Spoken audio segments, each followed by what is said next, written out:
everybody, how is it going? Welcome back to Guitar Control. My name is Robert, and we're talking about one skill that's going to give you endless guitar licks. Now, I want to pair this lesson with another one I did, talking about the one guitar scale you should learn to just like a game changer kind of scale. I did a video on this already, and this one is going to basically be how to have endless licks with this one scale. So it's the same scale as the other one.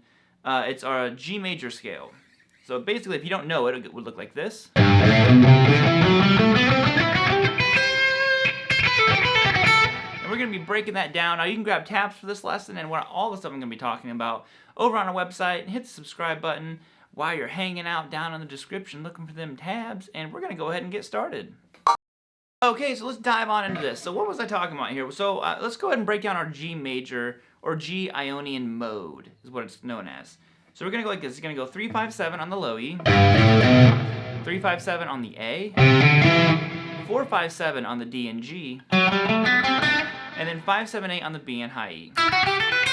Now, let's just get one thing out of the way first here, and why is this endless licks? Well, for one, you can move this around in any key. We started on a G note, so anything we cover today, you could move and just start on a different root note, and it now becomes that key, that scale. So if we start on an A note,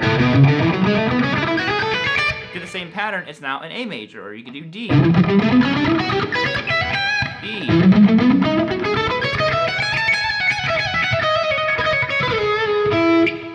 any of them. It works for all of them. That's what makes it so cool.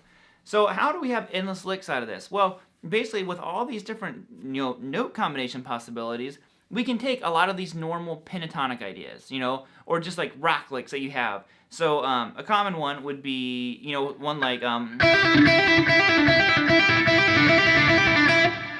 not gonna break down that lick. So let's do this. So I'm gonna go up here. I'm gonna go 5, hammer on 8 on the high E, and then pull back off to 5. Then I'm gonna go to 7 on the B.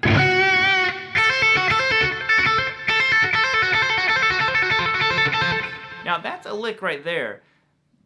But maybe you don't like the way that one sounds necessarily right there. I could move it up a string. I could move it over.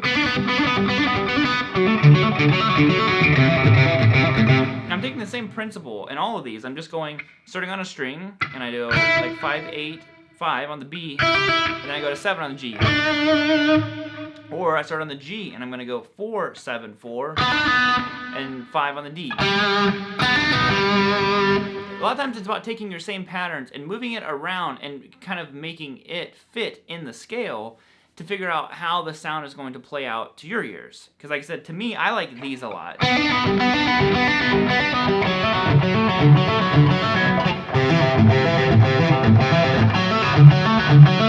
There's lower ones I like. You might be a person who likes...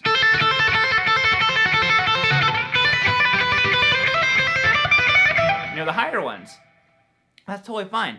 So that's just the first example of taking one simple idea and moving it around like that. So for the next one, let's go ahead and sequence the scale a little bit more. It's going to go like this.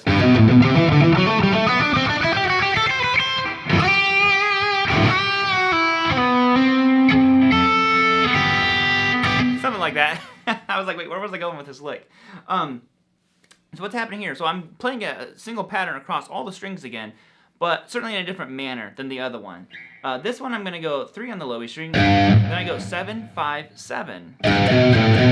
Now this is basically an idea of just not playing the scale like this every time. I'm sequencing it, so I'm going to go and let's apply that pattern to each string. So the next one would be 3-7-5, 3-7-5-7, I should say.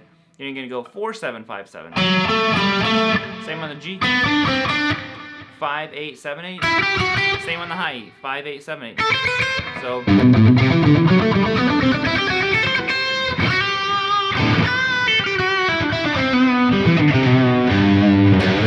And there's that part.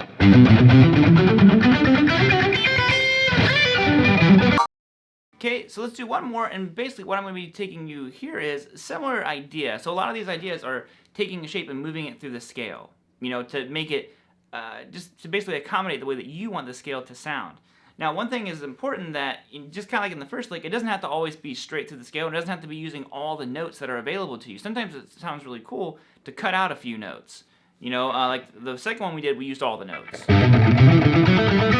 Give me all of the notes. But this one we're gonna be going like this.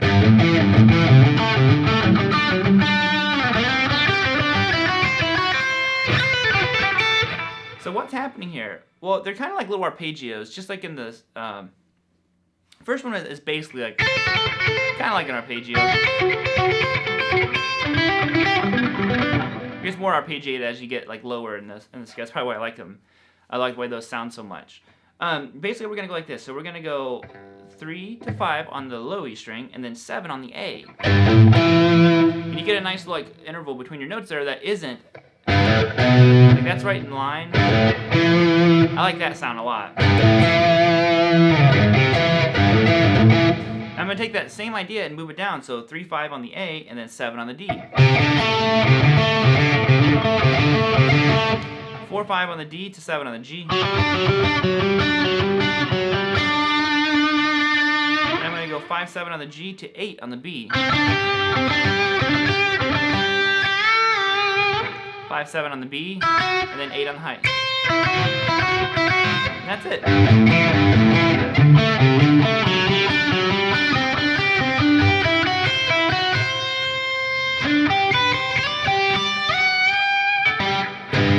And there's that one. So that's why that scale is so useful. You know, obviously from just a scale perspective, and in the other one I cover more about chords and talking about stuff like that. But just for straight licks, it's so useful. And I would really recommend playing it in different spots.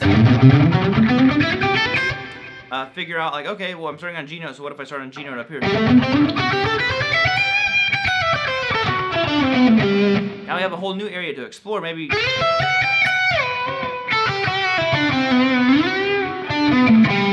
you know, mixing them together. Just lots and lots of possibilities. So that's why I think that scale is so incredibly powerful.